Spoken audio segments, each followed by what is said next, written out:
Okay, usapang legend tayo. Ito, meron tayo ditong Platino na TMX 125. Talagang legend na tong motor na to. Ayan, Platino niya. Pero ito, ginawa na ng iba. Hindi yata mapatino, napapa-under daw ito nung una, pero nung nagtagal, hindi na. Tapos, kapag papadyakan siya, lumalaban. Talagang matapang itong motor na to. Sadya naman tong matapang, pero hindi naman galon. Dapat kaunting galaw daw ng paa. Talagang lalaban. Sabing kapag kinik mo ako, ikikik din kita. Bawi-bawi lang yan. Ito ang ginawa nila dito. Di naman sa pambabash sa ibang mekaniko, pero sayang kasi ito. Yan o. Wala ang contact point. Tinanggal nila. Ito lang ang itinara nila. Dapat kasi ito lang ang papalitan kung sakaling wala siyang power. Ito lang. Primary. Ang kanyang Platino. Pero tinanggal nila. Ginawa nilang parang X4.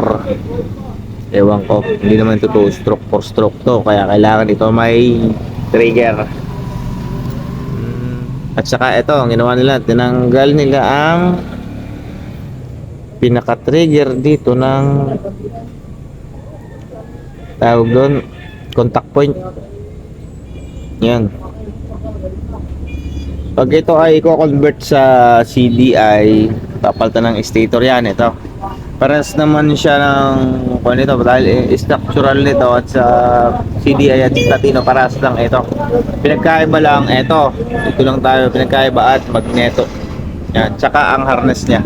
Mga pala palit ng harness pang 155 na ginamit kong harness dito para plug and play lang kami, para hindi ko nagagawa ng linya ito na bago. Tsaka gusto daw ng may-ari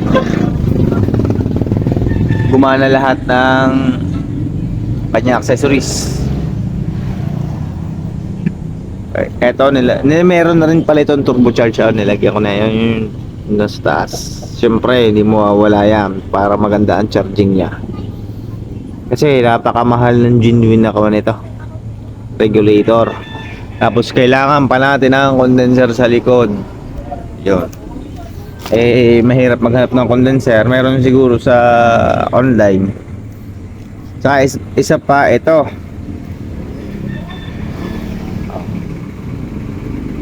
Comment nyo kung anong tawag nyo dito. Ito kasi kunya or crankshaft key or wood wrap key yung tawag dyan. Ito pagka dito sa TMX, maliit lang ito, ganun lang kahaba, pero mahal yan. Imagine nyo, isang maliit lang na bakal na yan, ganun lang kahaba. Imagine, gumastos ako ng 400 pesos para lang dyan. Ayaw maniwala, search nyo sa Shopee, genuine wood wrap key or crankshaft key, kunya kung tawagin. Eto, ang presyo niya 350 plus shipping. Kasi wala nang kunya yan. Talagang lalaban niya kapag kinik ninyo, tapos wala pang trigger ang wala pa siyang trigger yung pinaka contact point. Wow, napakatalino naman kasi ng gumawa nito. Ginawang X4 and 2 stroke or ganun din ang RXT. Wala din siyang trigger, tsaka RS siya tayo, RS. Iba kasi to 4 stroke to. Kailangan talaga to may trigger kasi apat ba namang yun eh, 4 stroke, kaya nga 4 stroke. Apat na cycle yan. Ito, pag magko-convert ka nito, papalitan na lang to ng pang CDI type. Yung iba, hindi ko lang kung paano nila ginagawa. Pwede din naman, naandar talaga kapag lagyan lang to ng pinaka trigger ng pulsar dito, weldingan. Pwede naman siya. Pero saan pwede nga eh, trigger siya dito, tapos gawan na lang ng paraan dito na sambang part dyan, dito sa may part na ta. lagyan na lang dito ng pulser. Pero matrabaho yun kung makaabutin talagang malaki-laki. Kasi ipapamachine shop ko. Siyempre kaya naman natin pero mas maganda talaga palit na to. Saka kapag nilagyan ito ng stator, palit nito dahil apat lang ang magnet niyan. Apat lang yan. Nakita-kita naman ang apat. Yan. Apat lang magnet. Kaya ang TMX 155, anim yun.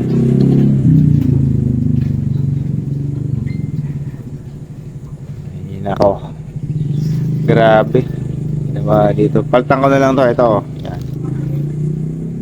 Ito napakamahal din ang piyesa na to. Lalo genuine. TMX 155. Napakamahal nito.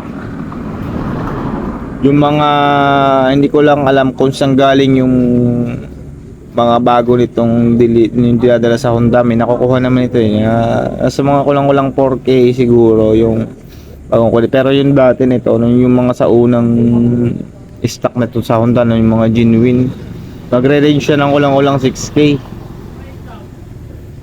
Iwan ko lang yung bakit yung bago ngayon mas mura na. Siguro hindi siya mismong Japan or sa ibang bansa ginawa yun. Mga China siguro. Taiwan. Ito kasi aftermarket to eh. Pero maganda ang branded yan. Dito pa lang makikita nyo na eh. Ito. Yan. Screen. Kung anong itsura ng Orig, ganyan din ang nakalagay dyan eh. Yung itsura nya. Kapag kasi yung mismong China ay mahinahinang brand, parang tsurang tape lang nakalagay dito. Hindi ganitong screen ano eh. Parang screen.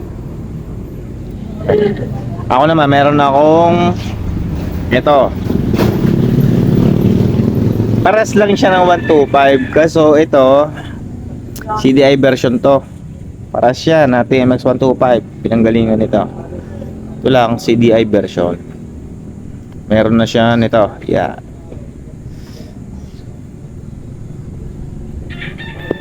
Okay.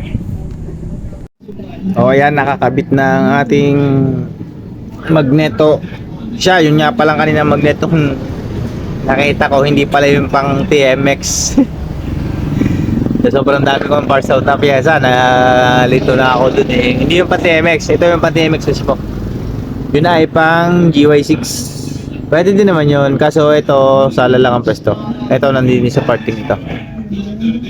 Yan, okay na. Nakakabit na. Goods na. Malinis na yun. Yan.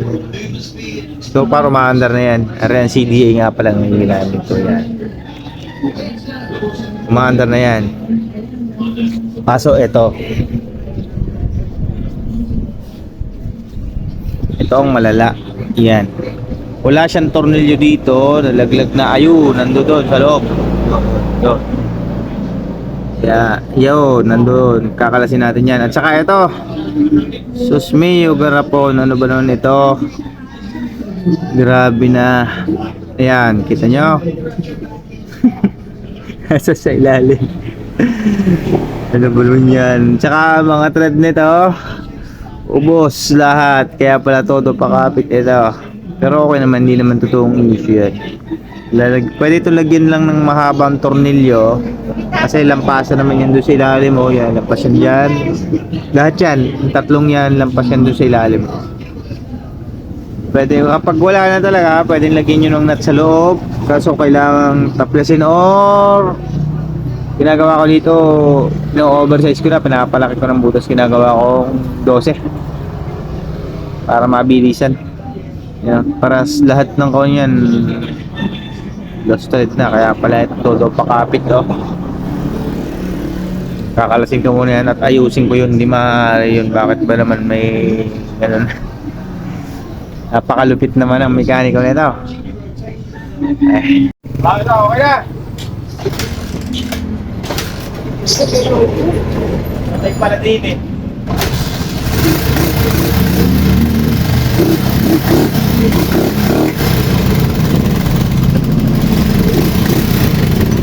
Ito plata.